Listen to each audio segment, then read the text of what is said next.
Hi everyone, it's Adam with Worldwide Stereo. Today I'm going to give you a rundown on the Sonos Port.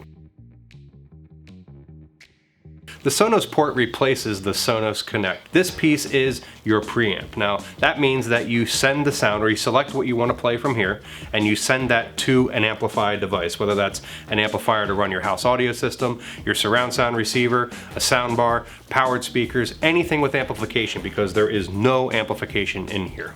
The old Sonos Connect piece was a little different. It was white, a little bit taller, so the new design here, it's a little bit thinner, a little bit sleeker. It kind of looks like also the Sonos amp, where you have that circle on the bottom here, and you have the new Sonos amp with that circle on the top, so they're trying to have a consistent look with all their stuff. On the top, you still get the status indicator. On the back, you have an analog output. You have an analog input, which is kind of nice if you want to connect something like maybe sound from a TV, or if you have a turntable that has a built-in preamp, or you have an external phono preamp, you can connect it there and share the music that way. And then it has a digital coax output. The old Connect piece that this replaced has a fiber optic output and digital coax output. This new model, only digital coax. Also, the other thing you want to consider, say you had a Sonos Connect piece and it failed for whatever reason.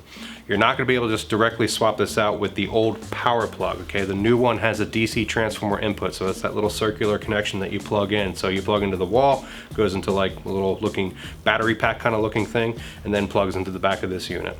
The big new feature for the port is AirPlay 2. So now, from an Apple device, you're able to use your Wi-Fi network to send either your personal music library from Apple or iTunes directly to this unit, or you could be watching this YouTube video maybe, and sending the sound to here to come output through your system, or maybe a video from Netflix or any of your favorite TV or movie streaming apps. You can send it to here and then have it come out of your system. Real quick side note about the AirPlay 2. A lot of people are concerned with the old legacy product. You were actually able to send your library of music through the Sonos software. It would say play, from this iPhone, and go directly to that unit.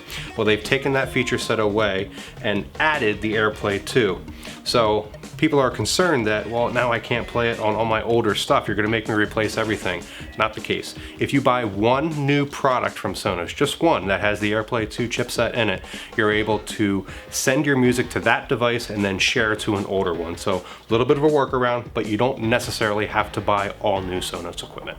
Let's talk about getting this thing connected. So on the back, you do have Ethernet jacks on the back, and there is Wi-Fi built in. So I would recommend, if you have a network jack, to plug it in. That's always the best thing to do.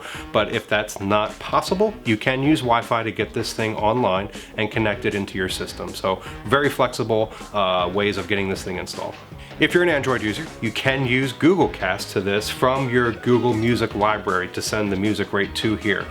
You cannot do things like do the YouTube sound or the Netflix sound using Google Cast, but you can get your music library to play to this. This unit is a preamp, so you can change the output to be either variable or fixed. Some scenarios where you'd want it to be variable is if you want to have the volume control, if you have the speakers in your ceiling and you have this connected to your amplifier and you want to be able to control the volume through the app. That's when you would want to have this in variable.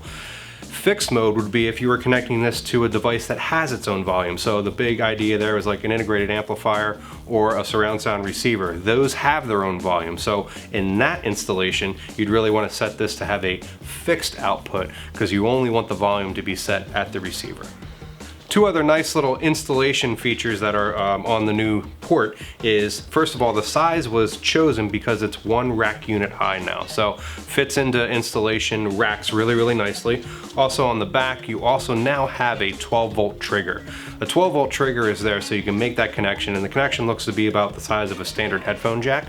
You can run that cable to an amplifier that has a trigger in, so now when I start playing music here, it can trigger that amplifier to turn on, and then after it's not being used for a little bit, it'll shut it off. So that's a nice installation feature, again, the size and also the 12-volt trigger.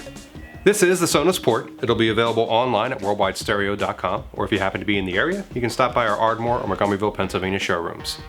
We have a 60-day return policy, free shipping, and we also are authorized dealers for everything that we sell here. If you have any questions, you can leave those in the comments section below, or please call or email us at any time. Please subscribe to our YouTube channel. This is Adam with Worldwide Stereo, reminding you to listen to music every day. So long.